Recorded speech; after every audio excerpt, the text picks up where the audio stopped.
फ्लोरोसेंसेस ionise हो जाएंगे। Next हमारा टॉपिक है, शॉर्ट टॉपिक है फ्लोरेसेंस।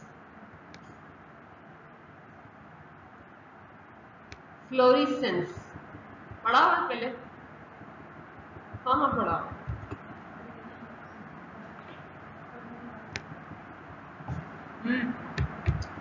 क्या होती है fluorescence?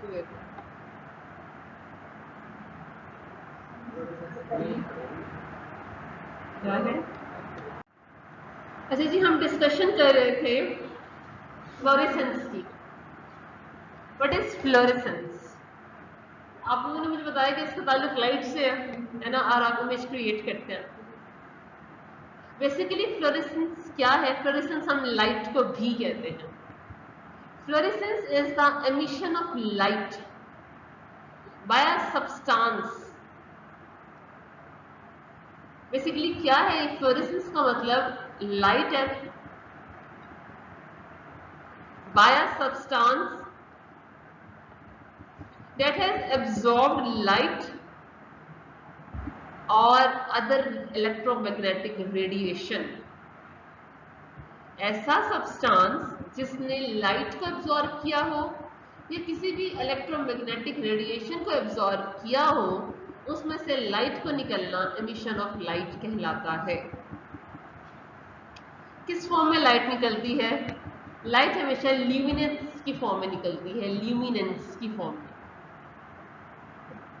In most cases, the emitted light has a longer wavelength। अगर लॉन्गर वेवलेंथ होगी तो हमेशा याद रखिएगा उसकी एनर्जी कैसी होगी। उसकी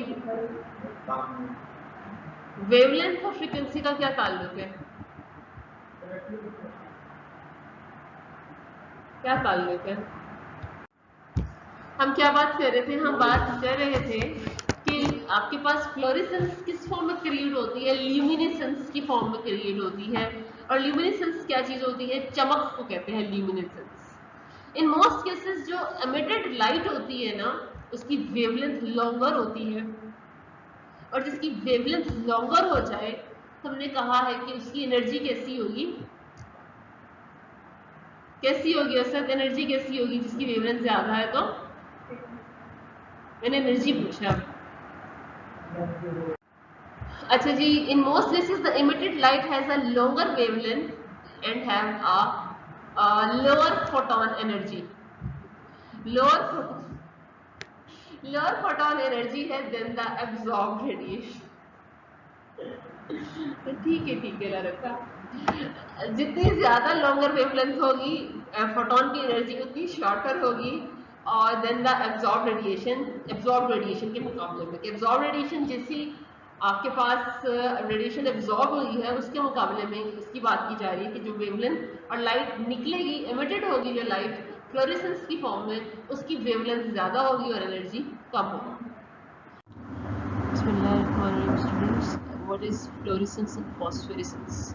There are various definitions of fluorescence and phosphorescence, with the simplest being that fluorescence is from photoluminescence that occurs very shortly after photoexcitation of a substance।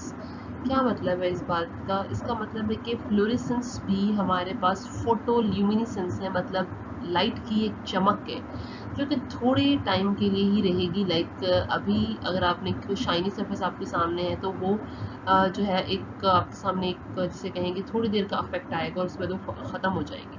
पर phosphorescence is long lived photoluminescence it continues long after the photo excitation has ceased. इसका क्या मतलब है? इसका मतलब है कि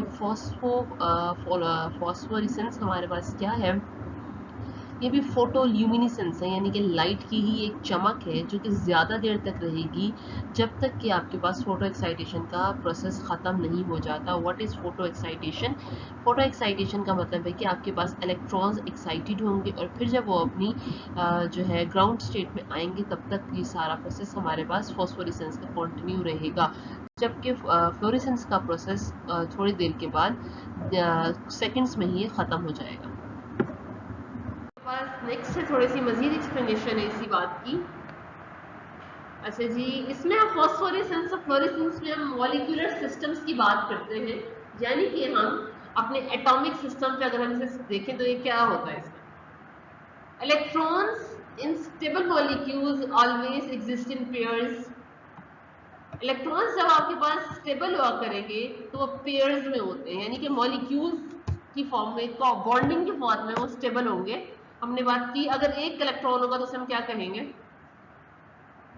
अगर एटम के पास फ्री रेडिकल कहा जाएगा उसको। अच्छा जी, with unpaired edge molecules with unpaired electrons are extremely reactive and unstable. बात समझ आ रही है?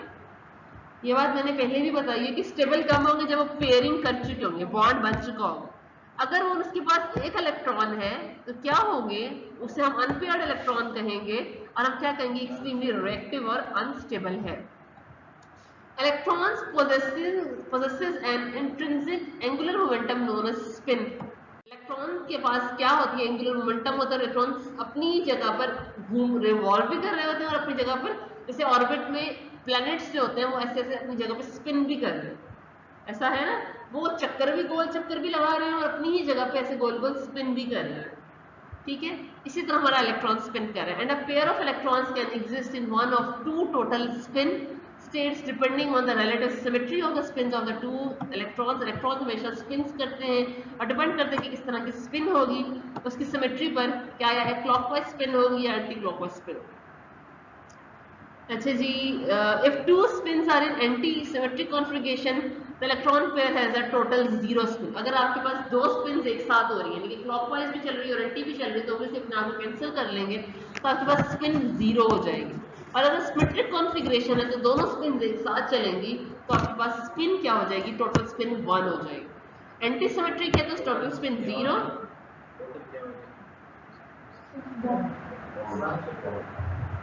एक तो 0 हो जाएगा। अगर आपके पास एंटी सिमेट्रिक है तो वो 0 स्पिन होगी उसकी, और अगर आपके पास सिमेट्रिक है यानी कि दोनों एक ही तरफ चल रहे हैं तो 1 आपके पास स्पिन आएगी। तो ये खत्म होगा तो टॉपिक यहाँ पे